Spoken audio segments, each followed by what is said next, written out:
বাবা অনেক করে বলেছিল বেশি রাত না করতে, তাও বছর শুরুর প্রথম ক্লাবের প্রোগ্রাম। বেশ রাত হয়ে গেল, জানুয়ারির কড়া শীত, রাতটা বেশ নিঝুম, আর তার সাথে প্রচণ্ড ঠান্ডা হাওয়াও বইছে। হ্যালো, কখন ফিরবি? কটা বাজে খেয়াল আছে? হ্যাঁ বাবা, এই তো ফিরছি। আমার বন্ধু বিকাশকে ডাকলাম। কিরে বিকাশ, হলো তোর? আর কতক্ষণ? তাড়াতাড়ি আয়, নয়তো আমি চললুম। হ্যাঁ, এই তো তালাটা লাগিয়ে আসছি। বিকাশ ছুটে এলো। চল চল চল, তাড়াতাড়ি চল, সময়টা দেখেছিস? আরে ভাই, এত টেনশন করার কি আছে?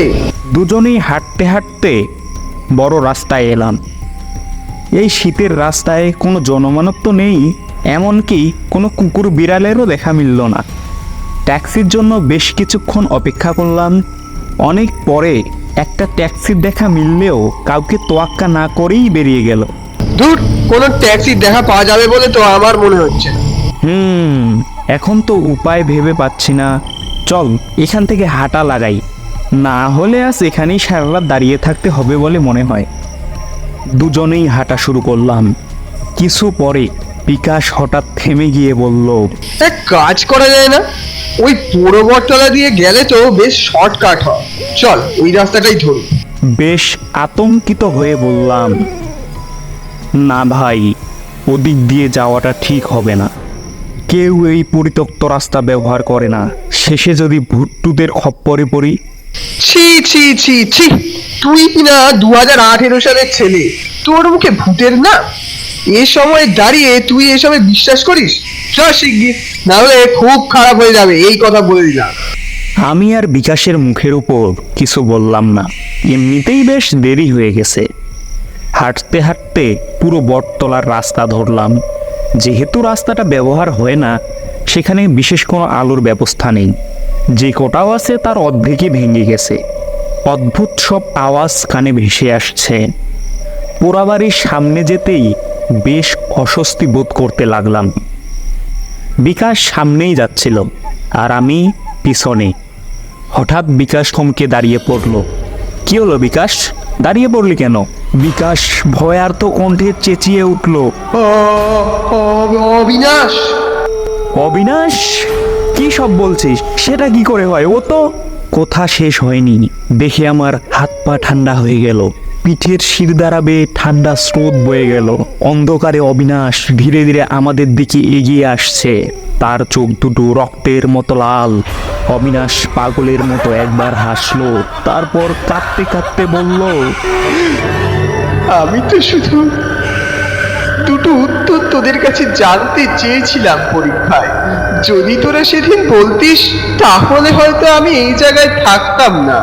এভাবে একা একা থাকতে আমার একদম ভালো লাগে না, একদম না।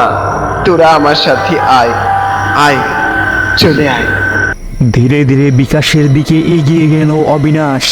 তারপর জাপটে ধরলো বিকাশের গলা। বিকাশ অচেতন হয়ে পড়ল, তার মুখ দিয়ে রক্ত বেরোতে লাগলো। আমি চেঁচিয়ে উঠলাম, বিকাশ! এবার অবিনাশ আমার দিকে এগিয়ে এলো। আমি প্রাণপণে দৌড়তে লাগলাম। একটা পাথরে ধাক্কা খেয়ে ছিটকে পড়লাম। অবিনাশ আমাকে খুব জোরে চেপে ধরলো। বাঁচাও! কিরে, ওঠ ওঠ, কত বেলা করবি? তোকে বিকাশ ডাকতে এসেছে। কিরে, তাড়াতাড়ি চ, ভুলে গেছিস আজ ফাংশন? আমি যাব না। কেন, কি হয়েছে? এই দিনে অবিনাশ আত্মহত্যা করেছিল, তাই এই দিনটা আমি ওর স্মরণে কাটাতে চাইনি।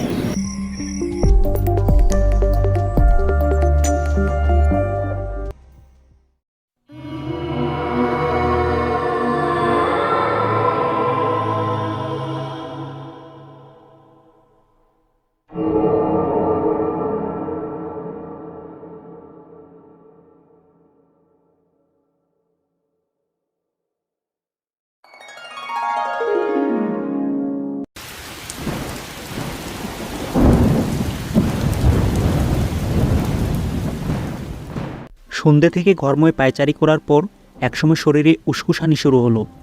মনে মনে ভাবলাম, আজকাল চাকরিটা বড় একঘেয়েমি লাগছে। রাত অনেক হয়েছে, বাইরে প্রচণ্ড ঝড়, থেমে থেমে বৃষ্টি হচ্ছে।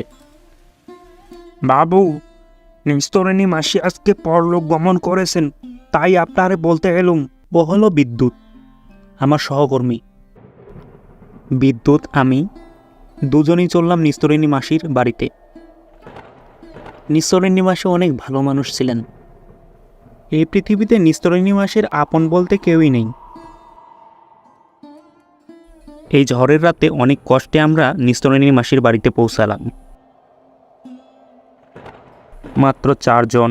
নিস্তরণী মাসির মৃতদেহ নিয়ে যাত্রা শুরু হলো কুলতলির শ্মশান অভিমুখে। কুলতলির শ্মশানটা বেশ দূর, তাই সবাই তাড়াতাড়ি পা চালালো। আকাশের অবস্থাও বেশি ভালো না, কখন যে ঝড় আসে।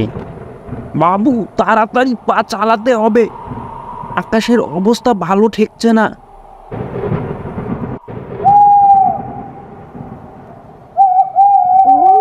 হঠাৎ যেন মনে হলো উপর থেকে কি একটা খাটের উপর লাফিয়ে পড়ল। খাটটা খুব জোরে কেঁপে উঠল। আমরা সবাই চমকে উঠলাম। বিদ্যুৎ টর্চ জেলে দেখলো কোথাও কিচ্ছু নেই। এদিক ওদিক ভালো করে দেখা হলো, নির্জন রাস্তা, বর্ষাকাল, এমনিতেই এসব রাস্তায় লোক চলাচল কম। সবাই একটু ভয় পেয়ে গেছে, যদিও মুখে কিছু বলছে না। বাবু, ওসব মনের ভুল। 4 জনের একসাথে মনের ভুল হয় কিভাবে? যেতে যেতে হঠাৎ বিদ্যুৎ চিৎকার করে উঠল, বাবু, আমার কাঁধে কার পা লাগছে? দেখুন তো, মরার পা নাকি মানে মাসির বাঁধনটা আলগা হয়ে গেছে নাকি? আবার খাট নিচে রেখে টর্চ চালিয়ে দেখা হলো সবই ঠিকঠাক। নিস্তরণী মাসি নিশ্চিন্তে যেন ঘুমিয়ে আছে।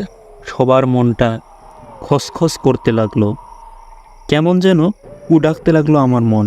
বাতাসটাও ভারী হয়ে আসছে, ঘূর্ণিঝড়ের পূর্বাভাস। এবার সবাই চিন্তিত হয়ে পড়লাম। হঠাৎ বিদ্যুৎ বলল, বাবু, মারণতলার শ্মশানে গেলে হয় না? ওটা তো কাছেই। কুলতলির শ্মশানে যেতে অনেক দেরি হয়ে যাবে, তার উপর ঝড় আসছে। এর উপর যদি বৃষ্টি এসে যায় তাহলে তো হয়েই গেল। মারণতলা নামটা যেন কেমন, বুকের ভেতরটা থরথর করে উঠল। এটা তো দোষ পাওয়া শ্মশান, শিবু বলে উঠল। আগুনের লেলিহান শিখা যেন আকাশ স্পর্শ করল। বিদ্যুৎ হঠাৎ চিৎকার করে উঠল, বাঁচাও! আর কিছু বলার মতো অবস্থায় ছিল না সে, বলার দরকারও নেই। সবাই দেখতে পাচ্ছে নিস্তরণী মাসির চিতার পাশে কারা সব ঝুঁকে দেখছে। তাদের কালো কালো চোখ, চোখ মুখ কি ভয়াবহ। বিদ্যুৎ ফিসফিস করে বলে উঠল, বাবু, দোষ পাওয়া শ্মশানের প্রেত জেগে উঠেছে, পালাও সব! ওরা সবাই প্রাণ ভয়ে দৌড় লাগালো।